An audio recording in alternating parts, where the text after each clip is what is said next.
মার্কিন president Donald Trump ইরানের অবকাঠামোতে সামরিক হামলা স্থগিতের ঘোষণা দেওয়ার পর স্বর্ণের দাম কমেছে। টানা নবম দিনে মূল্যবান এই ধাতুটির দাম নিম্নমুখী ছিল।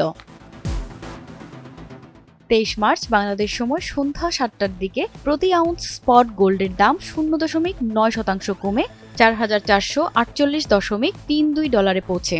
এরপর কিছুটা স্থির হয়। দিনের শুরুতে 8% বেশি দরপতনের পর প্রতি আউন্সের সর্বনিম্ন দাম পৌঁছেছিল 4,097.99 ডলারে।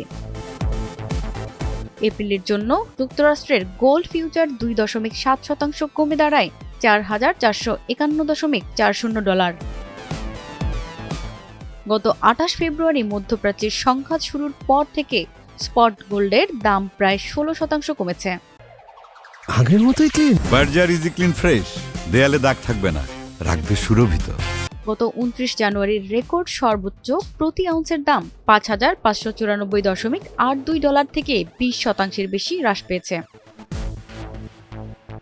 অন্যান্য ধাতুর মধ্যে স্পট রূপার দাম 1.5% বেড়ে প্রতি আউন্স 68.76 ডলারে পৌঁছেছে। অন্যদিকে প্লাটিনামের দাম 1.6% কমে 1,892.22 ডলারে নেমেছে। প্যালাডিয়ামের দাম 3.2% বেড়ে 1,448.65 ডলারে পৌঁছেছে। আগের মতোই clean. Berger easy clean fresh, দেয়ালে দাগ থাকবে না, রাখবে সুরভিত। 22 মার্চ বিশ্ববাজারে স্বর্ণের দাম 2.36% পতন হয়েছে। বিশ্বজুড়ে স্বর্ণ ও রূপার দামের নির্ভরযোগ্য ওয়েবসাইট গোল্ড প্রাইস এ তথ্য জানায়। এদিন বিশ্ববাজারে প্রতি আউন্স স্বর্ণের দাম 108.83 ডলার কমে 4,494 ডলারে নেমে এসেছিল।